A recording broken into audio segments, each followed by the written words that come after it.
ஓ level இங்கிலீஷ்லயே எல்லாரும் கஷ்டப்படுற இல்லாட்டி நிறைய நேரம் செலவு செய்யற ஒரு டெஸ்ட் தான் இந்த டெஸ்ட் 11. அதைத்தான் நம்ம இப்ப டிஸ்கஸ் பண்ண போறோம். இந்த டெஸ்ட் 11 பொறுத்த வரைக்கும் உங்களுக்கு 7 மார்க்ஸ் தருவாங்க.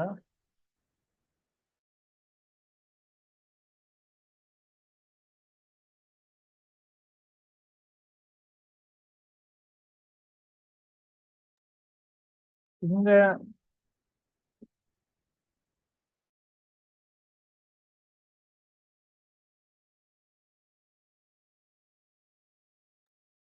இந்த 7 மார்க்ஸையும் நம்ம எப்படி மேக்சிமம் கெயின் பண்ணலாம்னு சொன்ன ஒரு ஐடியாவோட தான் நம்ம என்ன செய்ய போறோம். இந்த டெஸ்ட் 11 நம்ம டிஸ்கஸ் பண்ண போறோம்.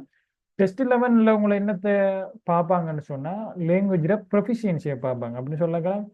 அது ப்ரொஃபிஷியன்சின்னு சொல்லலாம். அது கிராமராகவும் இருக்கலாம், ஒகேபுலரிஸாகவும் இருக்கலாம், ரீடிங் பார்ட்டாகவும் இருக்கலாம். அப்போ எல்லாம் சேர்ந்தது தான் இந்த டெஸ்ட் 11.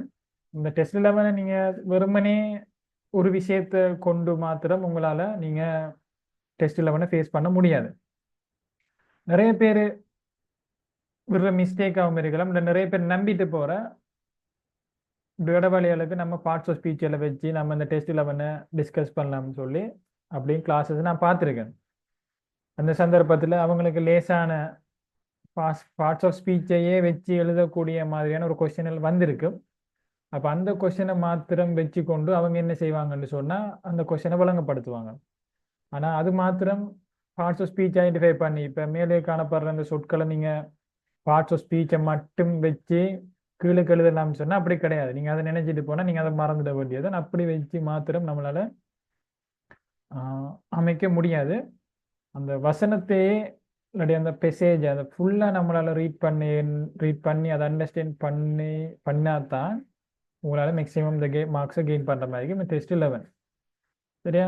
அப்போது இது வந்து லாங்குவேஜ் ப்ரொஃபிஷியன்சி அது எல்லாம் மிக்ஸ் பண்ணாதான் இது இருக்க போது. பர்டிகுலராக இப்படி தாண்டும் உங்கள்கிட்ட அவங்க எதிர்பார்க்கல.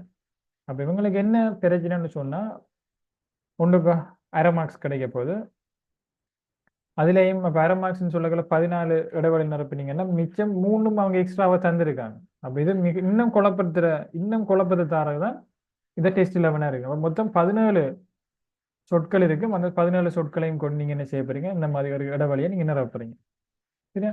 அப்போ இது பார்ட்ஸ் ஆஃப் ஸ்பீச் மட்டும் இல்லை, நம்ம கொஞ்சம் கண்டெக்ஸ்ட்னு சொல்லுவாங்க. எப்படி கண்டெக்ஸ்ட்னு சொல்லக்கலாம், அந்த இடத்துக்கு அர்த்தம் மாறும். அந்த இடத்துக்கு நம்ம அந்த இடத்தை வச்சு நம்ம இப்படி தானே எடுக்க இயலாது. நம்ம அந்த இடத்துக்கு மீனிங் மாறும். சரியா? அப்போ நம்ம ஒரு மீனிங்கை நினைச்சிட்டு இருப்போம். ஆனா அந்த சந்தர்ப்பத்தில் என்ன செய்யலாம், அது மீனிங் மாறலாம். சந்தர்ப்பத்தில் நாம் என்ன செய்ய வேண்டும், நம்மளோட வரைவிலக்கணத்தை விட்டு போட்டு அதை ஏற்றுக்கொள்ளக்கூடிய மனப்பாங்க நம்மளுக்கு இருக்கணும் இந்த டெஸ்ட் 11 பொறுத்தவரை. அப்போ பார்ட்ஸ் ஆஃப் ஸ்பீச்சோ நீங்க இதை ஒரு பர்டிகுலரா இதை படிச்சா தான் நம்ம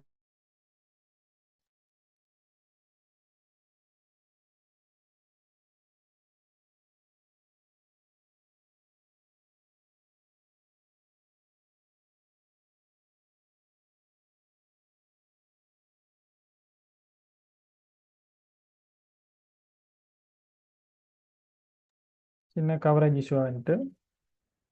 அப்போ நீங்க பர்டிகுலரா இதை படிச்சா தான் இந்த டெஸ்ட் 11 நீங்க ஃபேஸ் பண்ணலாம்னு சொல்லி உங்களுக்கு நம்பிக்கை இருந்தால் அந்த நம்பிக்கை நீங்க கைவிட்டுற மாதிரி இருக்கும். ஏன்னா எல்லாத்தையும் நீங்க நல்லா தெரிஞ்சிருக்கணும். வொக்காபுலரிஸ் இதுக்கு தெரிஞ்சிருக்கணும், பார்ட்ஸ் ஆஃப் ஸ்பீச் தெரிஞ்சிருக்கணும், கிராமர் தெரிஞ்சிருக்கணும், குறுக்கால மறுக்கால திங்க் பண்ணக்கூடிய எளிமை இருக்கணும். நல்ல ஒரு ஒரு டிடெக்டிவ் ஏஜென்ட் மாதிரி இருக்கும். நிறைய விஷயங்களை நீங்க வச்சுதான் இதுக்குரிய ஆன்சரை நீங்க எழுத போறீங்க. அப்போ எப்படி இதுக்கு ஆன்சர் எழுதலாம்னு சொன்னா நிறைய வகையில நம்ம ஆன்சர் எழுதலாம்.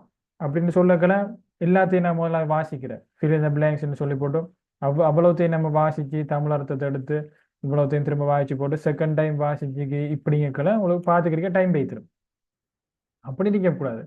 7 மார்க்ஸ் ஒன்றுக்கு ஒரு இடைவெளி நிரப்புறதுக்கு அரை மார்க்ஸ், ஈவன் 1 மார்க்ஸ் கூட இல்லை, அரை மார்க்ஸ்ன்னா அப்போ நீங்க அப்படியெல்லாம் நிறைய நேரம் செலவழிக்க கூடாது. அது போல உரமா யோசிக்கிறீங்கன்னா நீங்க பொலையான முறையில நீங்க என்ன செய்றீங்க, அந்த கேள்வியை அப்ரோச் பண்றீங்க, இதை நீங்க ஃபீல் பண்ணும். அப்போ இதுக்கெல்லாம் நீங்க நிறைய நேரங்களை நீங்க செலவழிக்கிறது பிழையானது உண்டு. அப்போ இது நீங்க ஃபுல்லா வாசிக்கிறதும் சரி, நிறைய நேரம் எடுக்கிறதும் சரி, இந்த கொஸ்டினுக்கு அப்படி இல்லை. ஆனா எப்படின்னு சொல்லி பார்ப்போம். இப்போ பொதுவா நம்ம எடுக்கல பிக்கா போக வேண்டியிருக்கும். குயிக்கான சொல்லக்கள் நீங்கள் இந்த கொஸ்டினுக்கு எவ்வளோ நேரம் செலவழிக்கலாம்? 10 நிமிஷமோ 15 நிமிஷம், 10 நிமிஷம்ங்கிறத மேக்ஸிமம் நீங்கள் அப்படி செலவழிச்சா தான், இல்லாட்டி 15 நிமிஷம் அப்படி செலவழிச்சா தான் உங்களால் மற்ற கொஸ்டினுக்கு டெஸ்ட்டு 16க்கு நீங்கள் கொஞ்சம் டெஸ்ட்டு 16ல் நீங்கள் கொஞ்சம் டைமை ஸ்பெண்ட் பண்ணுறதுக்கு உங்களுக்கு உதவியாக இருக்குது. அப்போ இந்த டெஸ்ட் இல்லாமல் நம்ம ஃபேஸ் பண்ணுறதுல பார்ட்ஸ் பேஜ் நீங்கள் எடுக்க வேணுமான்னு கேட்டால் எடுங்க. அதை நீங்க எடுங்க. ஆனா அதை வச்சு மாத்திரம் நீங்க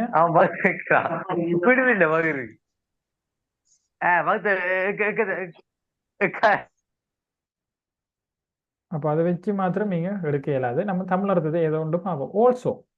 ஓல்சோண்ட என்ன தமிழ் அர்த்தம் உங்களுக்கு செல்லில் மதிக்கலாம்? ஓல்சோண்ட இது வேற எங்கேயும் என்ன மீனிங் எடுப்பீங்க? ஓல்சோண்டா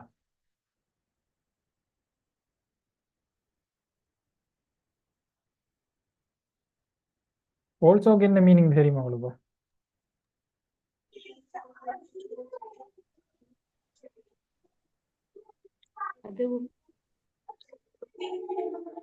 உம்முண்டு சொல்லி மீனிங்க அது ஓல்சோண்ட என்ன மீனிங் இருக்கும்னா எண்டுக்குரிய அர்த்தம் தான் அது. அத்துடன் அதுவும் இல்ல அப்படி உம்முங்கிற மீனிங் தான் நீங்க சொன்ன மேலும் எண்டுங்கிற அர்த்தம் தான் இருக்கு. அதுக்கு முன்னாடி அந்த செட் பாக்ஸ்ல 2 குரூப் லிங்க் போட்டீங்க. அதில் ஜாயின் பண்ணீங்க. கட்டாயம் உங்களுக்கு எக்ஸாமுக்கு முதலாண்டைக்கு உங்களுக்கு அப்டேட் ஒன்று வரும். அது மட்டும் இல்லை, உங்களுக்கு நீங்கள் ஏ-லெவலில் ஓ-லெவலில் முடிச்சபடி ஏ-லெவலுக்கு போகல அந்த ஜென்ரல் இங்கிலீஷ் ஒரு கைடும் இந்த வாரத்தால் நீங்கள் ஃபியூச்சரில் மிஸ் பண்ண பண்ணுறதுக்காக வேண்டி அந்த 2 குரூப்லையும் நீங்கள் சேர்ந்துருங்க. அப்போ ஓல்சோக்கு அர்த்தம் என்னென்னா எண்டு மற்றும்ங்கிற அர்த்தம் தான். 2 நான் ஆல்ரெடி நம்ம போன கிளாஸில் டிஸ்கஸ் பண்ணோம். 2 வந்தால் ஒன்று பிளேஸுக்கு வரும். பிளேஸுக்கு வரணும்னு சொன்னால் அதுக்கு முன்னுக்கு கோங்கிற வரணும். அல்லது அங்கே பக்கத்தில் வேர்ப் ஒன்று வந்தால் ஒரு ரீசனை சொல்றதுக்காக வேண்டி இருக்கு. பிகாஸ்ங்கிறத ஸ்டார்ட் பண்ணுறதுக்கு நம்ம 2க்கு பக்கத்தில் ஒரு வேர்ப் வந்தால் 2க்கு பக்கத்தில் வேர்ப் வர்றது ஒரு பிகாஸ் சொல்றதுக்காக இருக்கு. எண்டு வந்திருக்கீங்க. எண்டு ஆல்சோ கிட்டத்தட்ட உண்டு அதே மீனிங் தான். நியூமரஸ் இங்கே ஓயூஎஸ்ஐ கொண்டு நம்ம பார்ட்ஸ் ஆஃப் ஸ்பீச் எடுக்கும்போது அட்ஜெக்டிவாக பயன்படுத்துவோம். ஆனால் நியூமரஸ்னா பல வகையான அதிகமான. ஆஃப்டர் பிறகு ஆஃப்னு பார்த்தோம் தமிழ் அர்த்தம் எடுக்க மாட்டீங்க. ஃபோர்க்கெல்லாம் தமிழ் அர்த்தம் எடுக்க மாட்டீங்க. ஹேவ் ஃபர்ஸ்ட் முதலான மணி காசு fashion and to clothes come century who நோட்னு சொல்லி இந்த மாதிரி நீங்கள் எடுத்துட்டீங்க. இது டீப்பாக இதுக்கெல்லாம் தமிழ் அர்த்தம் எடுக்க போய்த்திடக்கூடாது. ஏதோ ஒரு வகையில் உங்களால் என்னை கண்டுபிடிக்க இயலுமா? மணிங்கிறது ஒரு நவுன். ஹேவ் வைத்திரு எடுக்கலாம். சென்டென்ஸுக்கு ஏற்ற மாதிரி மாறும். ஃபர்ஸ்ட் ஒரு நம்பரை குறிக்கிறதுக்கு ஃபேஷன். க்ளோத்ஸ் இது ஒரு நவுன். கம்ங்கிறது ஒரு வேர்ப். செஞ்சுரி நூற்றாண்டு. ஹூ யாரு நோட் இல்லைன்னு சொல்லி ஒரு மேலோட்டமாக குயிக்காக என்ன செஞ்சிருவாங்க. இதுக்குரிய அர்த்தங்களை எடுத்துருவாங்க. எப்படி இந்த கொஸ்டின் டீல் பண்ணணும்னா வேகமாக நம்ம எழுதுக்குள்ள சில சொற்கள் உங்களுக்கு பொருத்தமானதை விளங்கும். அதை முடிச்சதுக்கு பிறகுதான் ஒரு இன்னும் குழப்பம் அடையலாம். நீங்கள் டைமை கொஞ்சம் ஸ்பெண்ட் பண்ணி எழுதணும். நேரத்தோடைய நீங்கள் டைமை கூட ஸ்பெண்ட் பண்ணி எழுத ஸ்டார்ட் பண்ணீங்கன்னா உங்களுக்கு கொஞ்சம் பிறகுக்கு அடுத்தடுத்த டெஸ்ட்டுக்கு எல்லாம் என்ன செய்திடும், உங்களுக்கு டைம் காணாமல் போயிடும். அப்போ நம்ம என்ன பார்ப்போம், த்ரூ அவுட் ஹிஸ்ட்ரின்னா இந்த ஹிஸ்ட்ரியை பார்க்கல பீப்புள் மக்கள் ஹேவ் worn வேட பாஸ்ட் பார்ட்டிசிபிள் அணிந்திருக்கிறார்கள். க்ளோதிங் அப்படின்னா க்ளோதிங் சொல்லக்கூடிய உடுப்பு.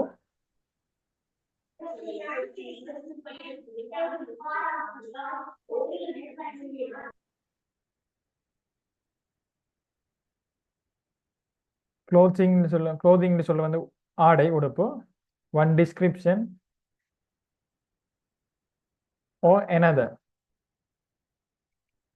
ஸோ இதுக்கெல்லாம் நீங்கள் தமிழ் அர்த்தத்தை எடுக்க போனீங்கன்னா இதெல்லாம் வாங்கிச்சு நீங்கள் போகணுன்னு சொல்லக்கல எந்த விதமான அர்த்தம் அதுக்கு கீழுக்கு தாரமாக இருக்காது. அப்போ இதுக்கு நம்ம டீட்டெயிலாக போக வேண்டிய அவசியம் இல்லை.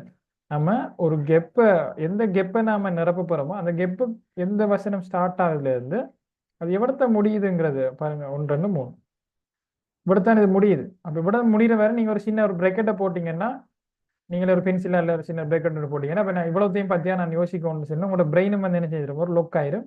அதனால உங்களுக்கு இன்னும் ஈஸியாக இருக்கும். சரியா?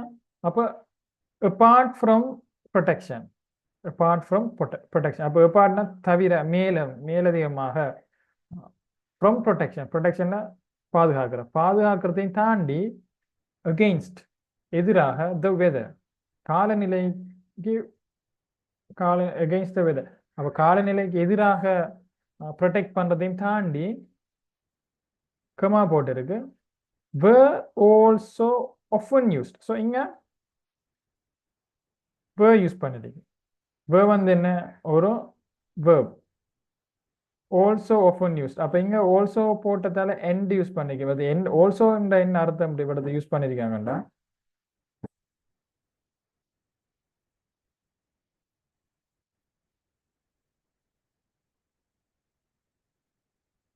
அப்ப இവിടത്തെ verb வந்திருக்கு. verb வந்ததுக்கு முன்னுக்கு வர வேண்டியது என்ன, ஒரு சப்ஜெக்ட் வரணும். நம்ம போன கிளாஸ்ல பார்த்தோம், அதுக்கு முன்னே கிளாஸ்லையும் ஒரு வசனம் வந்து சப்ஜெக்டை கொண்டு ஆரம்பிக்கப்படும். ஆனால் இங்கே சப்ஜெக்டை கொண்டு ஆரம்பிக்கப்படலை. வசனம் வந்து வேற ஒன்றை கொண்டு ஆரம்பிக்கப்பட்டிருக்கு. வேற ஒரு ஃப்ரேஸை கொண்டு ஆரம்பிக்கப்பட்டிருக்கு. அப்படி ஆரம்பிக்கும் பட்சத்தில் பக்கத்தில் ஒரு கமா ஒன்று வரும். அந்த கமா வந்தா அங்கெல்லாம் வரது என்ன இருக்க போகுதுன்னா ஸ்டார்டிங்ல சப்ஜெக்டா இருக்க போகுது. அது மட்டும் இல்லை, இன்னொரு வேர்ப் வந்துருக்கு. அப்போ இங்கே வேர்ப் வரும்போது அதுக்கு முன்னுக்கு வரது என்ன இருக்க போகுது, ஒரு சப்ஜெக்டா இருக்க போகுது. அடுத்த விஷயம் வந்து வேர்ப் வந்து என்ன, ஒரு ப்ளூரல்ல இருக்கு.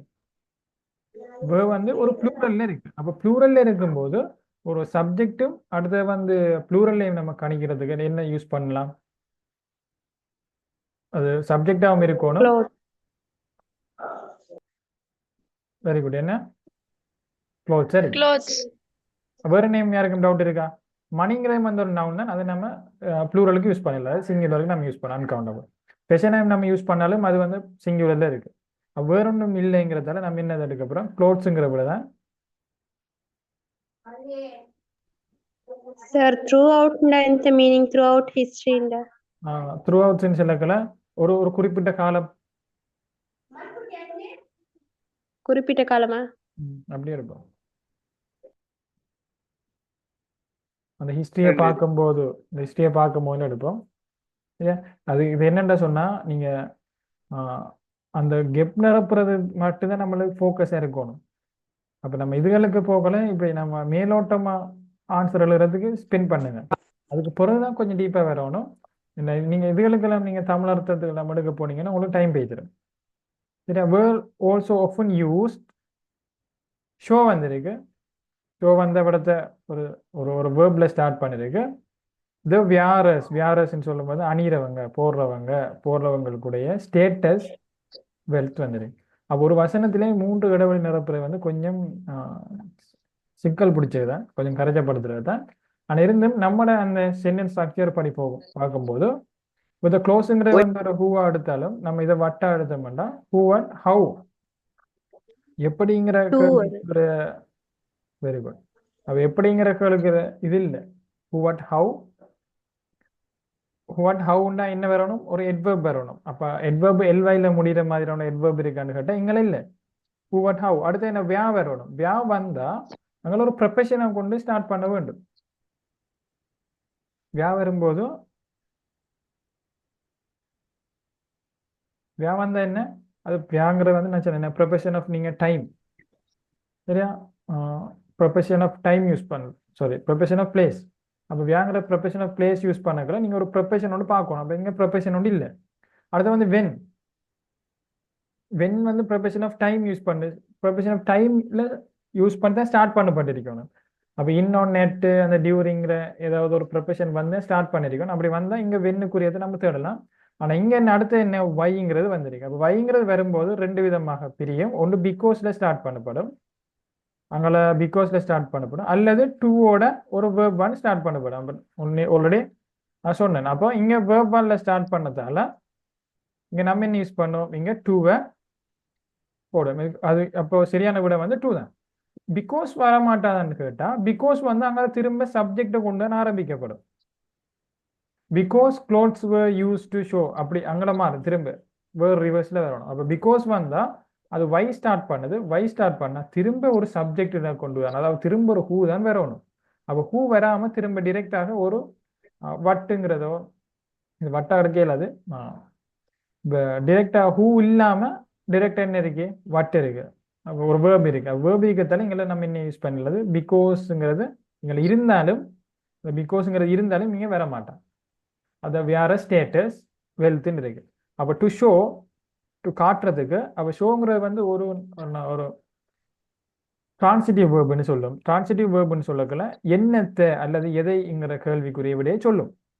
சரியா? இப்போ ஈட்டுன்னு சொல்ல வந்து ஒரு டிரான்சிட்டிவ் வேர்ப். டிரான்சிட்டிவ் வேர்புன்னு என்ன? அந்த வினை சொல்லுக்கு மேல என்னத்தை அல்லது எதைங்கிற கேள்வியை போடணும். சாப்பிட்டேன், என்னத்தை சாப்பிட்டேன், விட இருக்கு. எதை சாப்பிட்டேன், விட இருக்கு. அப்போ ஷோ, காட்டு, என்னத்தை எதைன்னு சொல்லும்போது வியாரஸ் அணிகிறவங்களுடைய ஸ்டேட்டஸ், அந்த வெல்த். வெல்த்ன்னா அவங்களோட தமிழர்த்தம் யாருக்கு தெரியுமா? வெல்த்துக்கு ரிச்சுக்கு நம்ம யூஸ் பண்றது வெல்த். அப்போ ரிச்சுக்கு தான் நம்ம வெல்த் யூஸ் பண்றோம். அப்போ இங்க செல்வம். செல்வம், அந்தஸ்து, செல்வம். இப்போ அந்தஸ்துக்கும் செல்வம் தமிழ் டிஃப்ரெண்ட் தெரியுமா? அப்படி நம்ம டீப்பா போகவே இல்லாது. சரியா? அப்போ நம்மள ஒரு தடுமல் நம்மளுக்கு எல்லாரும் விரும்புவாங்க. ஆனால் டாக்டர்கிட்ட போகலான்னு என்ன வகையான இருமல், என்ன வகையான வருத்தம்னு சொல்லி அவங்களுக்கு வழங்கும். அப்போ இதை பற்றி படித்தவங்களுக்கு தான் ஒரு டீப்பாக வழங்கும். நம்ம இதை படிக்கல, இங்கிலீஷ் தான் படிக்கும். அப்போ இங்கிலீஷ் படிச்சுதான் நம்ம உடம்பு டீப்பாக இதுக்கெல்லாம் நம்ம போக வேண்டிய அவசியம் இல்லை. அப்படி போகணும்னா நீங்கள் டிக்ஷனரியை தான் நாட வேண்டி இருக்கும். அப்போ டு ஷோ வியாரஸ், யாரனுடைய வியாரஸினுடைய ஸ்டேட்டஸ் வந்துருக்கு. ஸ்டேட்டஸ் வந்து என்ன? ஒரு நவுன். வெல்த்தும் வந்து ஒரு நவுன். அப்போ இங்கே ரெண்டு நவுன் வந்துருக்கு. இல்லாட்டி நவுண்டு நேரத்தில் யாருக்கு தெரியாம இருந்திருக்குமா?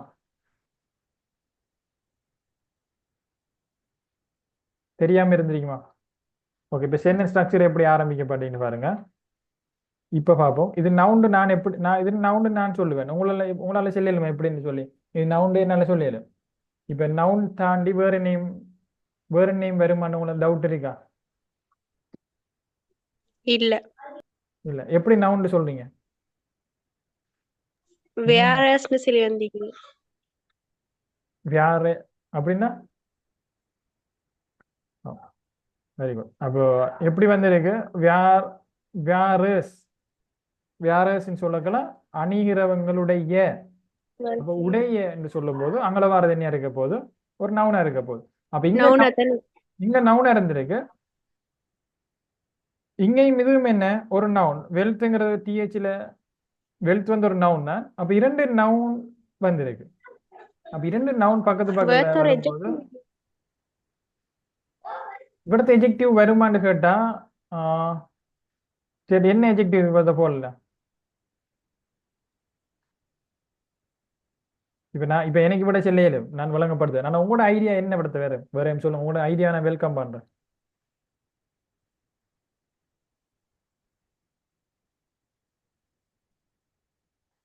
வேற நேம் உங்களுக்கு ஐடியா, உங்களுக்கு என்ன சொல் வருதா? இல்ல அது வராதுன்னு சொல்லி ப்ரூவ் பண்றதுக்கு இல்லாடி.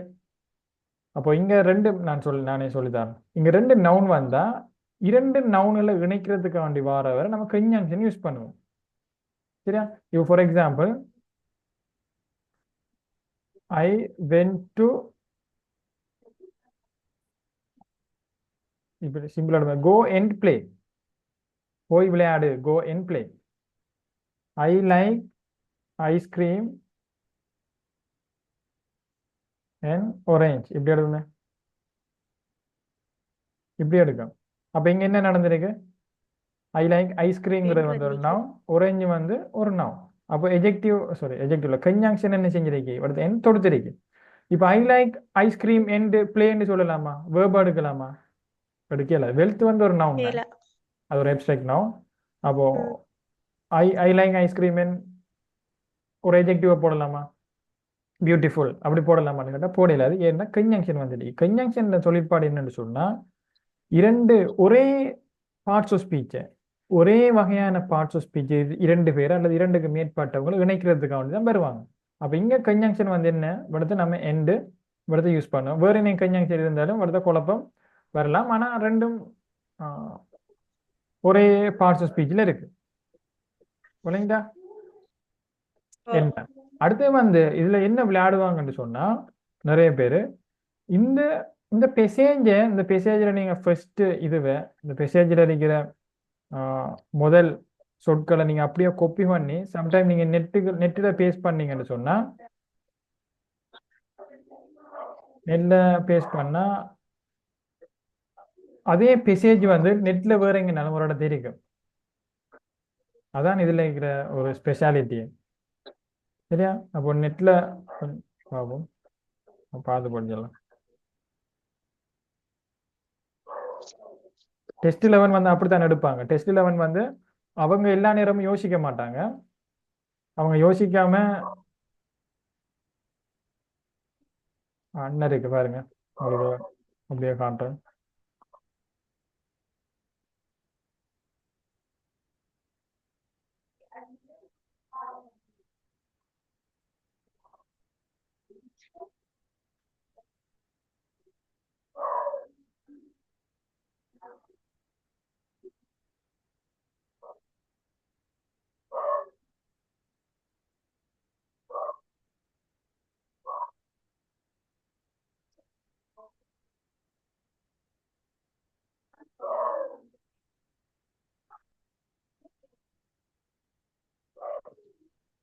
ஓ, நீங்க இது எனக்கு இதுல விளங்குது இல்லை.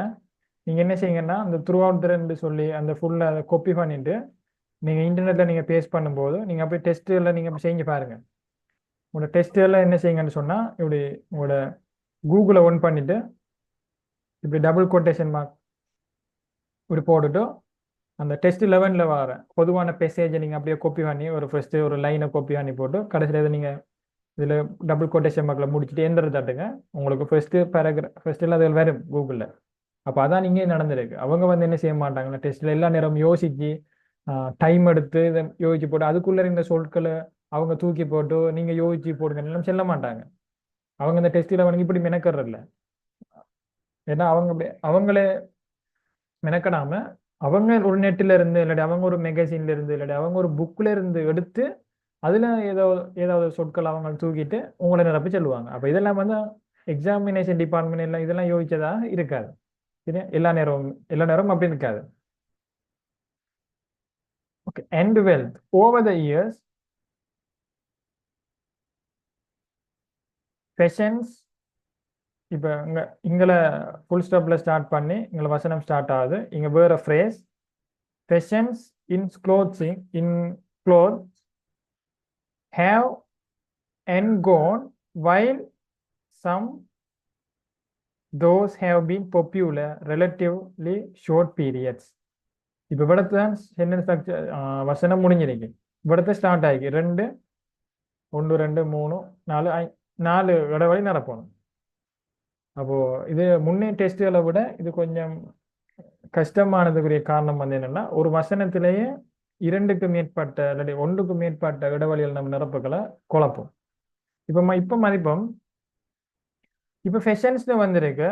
இவிடத்தை கமால ஸ்டார்ட் பண்ணா இங்கெல்லாம் சப்ஜெக்ட் வரணும். ஆனா இங்க நவுன் வந்திருக்கு. நம்ம நவுனை தானே சப்ஜெக்டை யூஸ் பண்ணோம். அப்ப இவிடத்தை ஒரு கெப் இருக்கட்டும். இன் க்ளோத்திங் ஹேவ். அப்போ ஃபெஷன்ஸ் இன் க்ளோத்திங் இப்ப நவுன் சப்ஜெக்ட் எப்படி மதிக்கொண்டு சொன்னா அதுக்கு அங்கால வரும்போது வேர்பை கண்டுபிடிக்கணும். வேர்ப் இங்க ஹேவ். ஹேவுக்கு முன்னுக்கு வர அனைத்துமே வந்து என்ன இருக்க போகுது? சப்ஜெக்டா இருக்க போகுது. அப்ப க்ளோத்ஸ் ஃபெஷன்ஸ் இன் க்ளோத்ஸ் வந்து என்ன? சப்ஜெக்ட். அப்போ சப்ஜெக்ட் வந்து இங்க ஸ்டார்ட் பண்ணது நவுன் வந்திருக்கு. நவுனுக்கு முன்னுக்கு வரது என்ன இருக்க போகுது? ஒரு எஜெக்டிவா இருக்க போகுது. அப்போ இங்க என்ன எஜெக்டிவா எடுக்கலாம்? நியூமரஸ். நியூமரஸ் நம்ம எஜெக்டிவா எடுக்கலாம். வேற நேம் எஜெக்டிவ் இருக்கா இங்க? இல்ல. அப்ப நம்ம நியூமரஸ எஜெக்டிவாக எடுக்கலாம். இப்ப வேற யாரும் வந்து இந்த 4வதுக்குள்ள நான் இதை நினைச்சேன் சார் அது வரமாட்டான் கேட்கிற யாரும் இருக்காங்களா? நான் இப்படி நினைச்சேன் சார் இந்த சொல் வரமாட்டான் அப்படி யாரும் இருக்கா?